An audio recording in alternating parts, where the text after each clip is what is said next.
Hello everyone and welcome back to my Bold and Beautiful 29 YouTube channel. I hope you guys are having a wonderful day. Before we start, please hit the subscribe button and give this video a thumbs up. Last week, Ridge reminded Brooke the peak in Monte Carlo was coming up, and it would be the perfect place to relaunch her career. He eventually induced her formally again to be the face of Brooke's bedroom line. Of course, the news came as a shock to Steffi, who was looking forward to spending some Logan-free time with her pater. At the peak. Coming up, it looks like Steffi might not be spending any time with her father at the peak. At the field, Steffi realizes she doesn't have her passport on her. Meanwhile, Ridge and Brooke laugh and giggle on the airplane to Monaco, and we see a flyover of the beautiful Monte Carlo.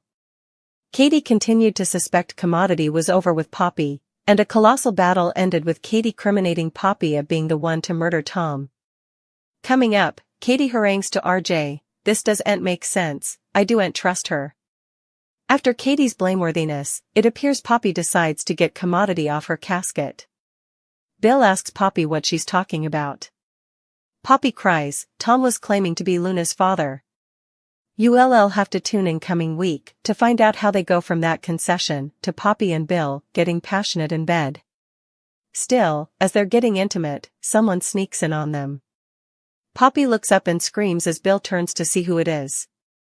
Could it be the lately released Sheila, who is Aunt Tom and Hollis' killer after all? Is it Katie coming to throw further allegations at Poppy? Or could it be the real killer coming for them? Still, it might be discourteous, if there was one word to describe a lot of what went down on Bold and Beautiful this week. Whether it was Ridge steamrolling Steffi, Hope putting the moves on Finn, or Katie butting into Bill and Poppy's relationship, lines were crossed and bad opinions made all over the place. Oh, also? We've completely figured out who the killer is and who it isn't, no matter how hard they trying to move us else. Read on for the details. I'll give Ridge credit for this important. He at long last accepted the blame for a lot of the pain Steffi and Thomas went through because of his clunk-ponging between Taylor and Brooke. As Steffi went in full-blown Logan hater mode, her pater suggested that he, not Brooke, was the person who broke up their family. It was a rare moment of tone mindfulness from Ridge, which he also went on to fully annihilate. Has Steffi been a laddie minimum in her responses of late? Sure, but the woman has a lot to deal with right now. The last thing she demanded was pater. And co-CEO Ridge fully ignoring her passions about the Brooks bedroom line. This coming on the heels of him overruling her decision to dismissal the Hope for the Unborn line made it feel as if he's fully in charge while she's there to do the busy work. It wouldn't have been delicate to compromise on the whole Brooks bedroom line. Why not use Monte Carlo as an occasion to punctuate women of all shapes, sizes, and colors? Have Brooke be the prophet introducing a bevy of models. Heck, why not use this as an occasion to bring back much-missed Maya? Or perhaps Zoe, who as far as we know, is still a Forrester model, presently working at the transnational branch in Paris. For that matter, they could have Paris come one of the new models, which would no doubt tick off Hope. I was sort of hoping that perhaps Brooke would suggest that they use their launch of the bedroom line to make Hope the new prophet. Literally walking in her mama's slightly sheathed steps could eventually spark the full-on emergence of the alternate personality it feels like Hope's been developing over the once time. How fun would that be? Sticking with the theme of characters showing a complete lack of respect for one another, let's move on to Hope and Finn. Yes, both of them. Because this week saw Hope principally throwing herself at the hunk despite knowing he's happily wedded, while Finn didn't bother to tell Steffi about the release from captivity of his, say it with me natural mama.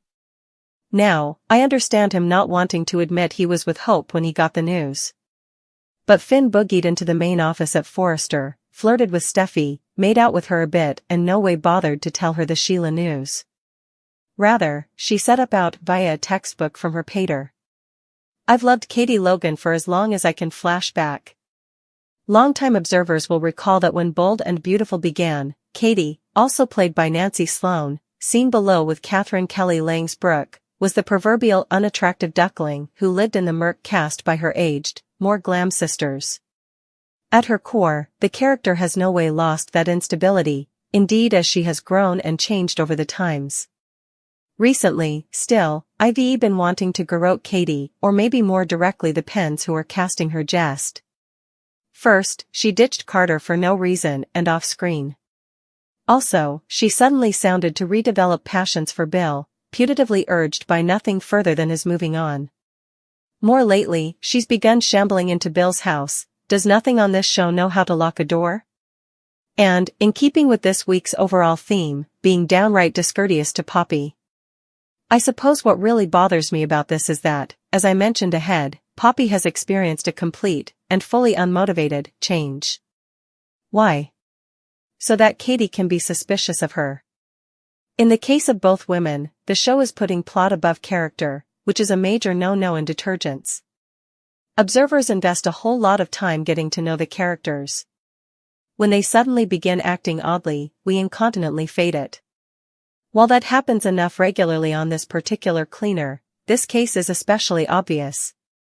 I mean, they've gone so far as to have Poppy trade her hippie-style apparel for leather skirts and tight, befitting covers. But obviously, this had to be done so that Katie could poke her nose where it doesn't belong and, in the process, become the coming victim of the killer. Honestly, I anticipated the Friday thriller to be commodity passing to Katie, maybe her drinking a Lloyd mug of tea and collapsing? I suppose they could spend all coming week having Katie air her allegations against Poppy in order to lead us into coming Friday's cliffhanger to admit I am really into the Who Killed Tom and Hollis plot. This show isn't particularly good at mystifications, and we still have to see if they can stick the wharf. That said, it's moved fairly snappily and created a delightful little guessing game.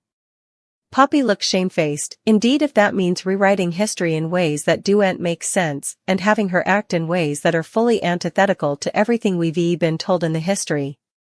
Important of the followership, meanwhile, has shifted their reservations onto Lee. The proposition? That she'd do anything to keep the verity about Luna's maternity from coming to light, and yes, we still suppose it's because Finn is the youthful woman's pater. As for me, I suppose observers who are pointing the cutlet at Lee are close, but slightly out. Honestly, I'd love for the killer to be Lee, as it would track with everything that's unfolded on screen.